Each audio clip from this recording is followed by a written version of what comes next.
Alright guys, welcome back to Urge. I'm going to do something a little bit different today. Got the new early access for Baldur's Gate 3, so I wanted to do a quick run through of all of the races and kind of see the differences between the actual 5th edition and Baldur's Gate 3, if there were any, and there definitely are a couple. So I'm going to go through each of the races and sub-races really quick and kind of give just a quick look through it to all of those.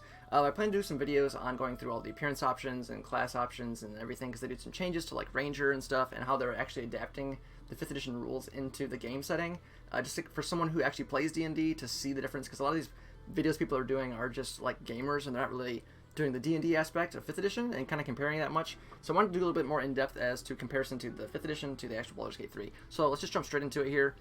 So races. Elf, we have High Elf, Wood Elf. Basically the same as the game. A couple of different things on here. Basically, you know, you get to choose your cantrip from the wizard school. Some of these cantrips I'm going to be curious to see how they actually work in-game, and how much they actually let you get away with some of these.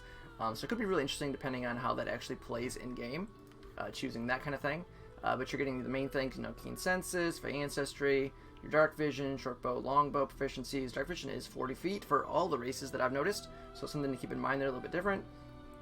That's all the same.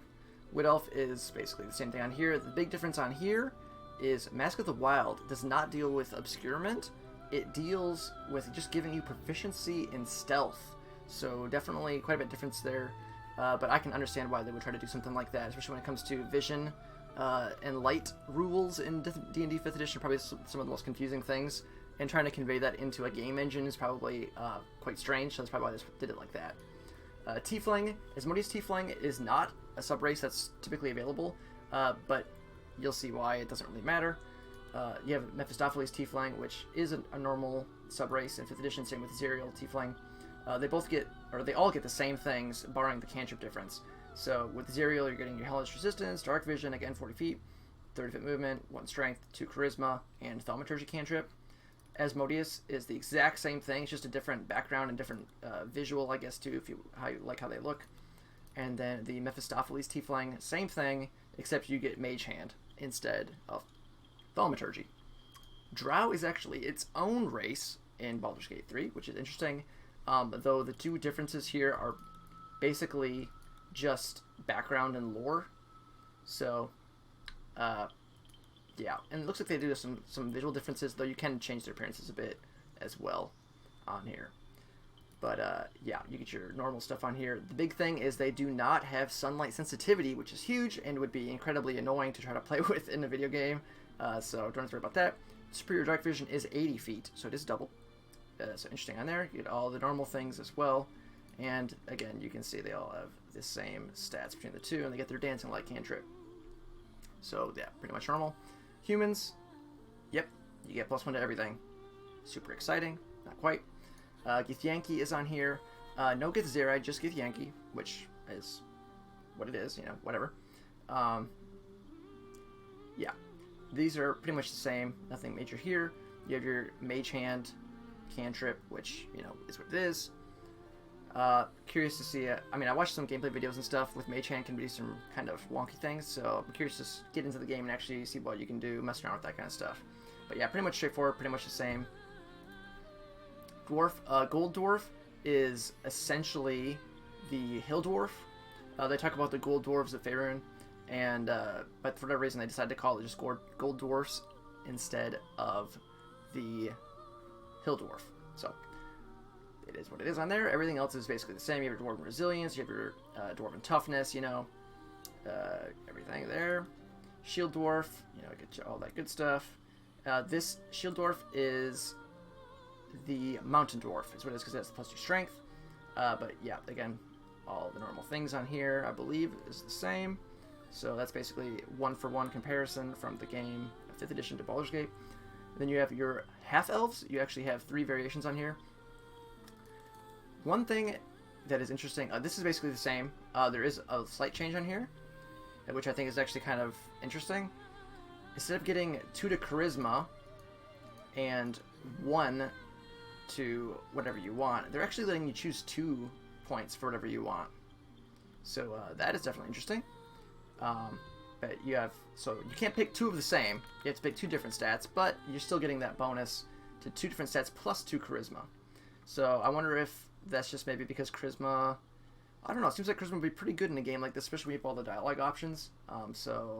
Yeah, to give 2 extra stats there seems pretty good. But they do have the Fey Ancestry and Dark Vision. And the Wood Elf gets the Mask of the Wild, which is, again, just proficiency in stealth, not the obscurement stuff.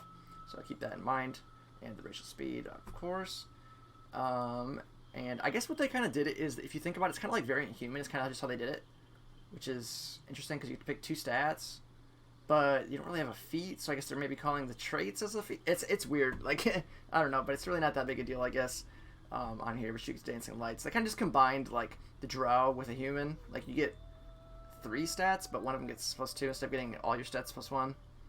And you get Dark Vision, of course, which is nice in Fey Ancestry. So definitely interesting on there, but not that different, really. There's kind of a lot of leeway in the 5th edition when it comes to the half-elf variants. So, is what it is. And then on here we have the Lightfoot Halfling and Strongheart. Strongheart Halfling is just a stout Halfling, because it has the Constitution score and the Strongheart Resilience. So yeah, advantage on saving throws against poison resistance. I believe that is the same. They both get lucky, but yeah, they have a slight different, kind of build, I guess, too. Nah, not really, because you can change their appearance a bit. But yeah, that's pretty much it. I'll just give a quick go through as the male variants on here, just get a quick look at those. But again, you can make lots of customization changes on here with the appearance, which I'll go into in another video in depth a little bit more. I want to try to keep this one short, just to get a quick comparison from 5th edition to Baldur's Gate 3, how the races work and everything. But hopefully that gives you a good idea. It looks like they try to keep it as close to original rules as possible, which is actually pretty reassuring to me. I'm here. I really want to get into the game and try to see how all of these rules and things will actually play in a video game setting with an engine. So I'm kind of curious to see how much they can actually do and just dive deep into all of these things and try to take advantage of some of the weird systems and stuff as well. And I know some other stuff that they did. They made changes to Ranger on here, which I will get into. But I'll save that for a whole nother video, guys. So if you want to see more stuff from Baldur's Gate 3, please remember to like, subscribe, hit the bell notifications so our new videos are coming out, especially if you enjoy the video, guys, of course. All the support always helps. But if you want to see anything else from Baldur's Gate 3, let me know in the comments down below, and we'll try to get that to you. And maybe me and Alex can do some live stream or something and play through this and do some, maybe get into some live streaming a little bit, and we can have some viewer engagement as to dialogue options and things like that. Try to have some shenanigans. But as always, guys, thanks for watching.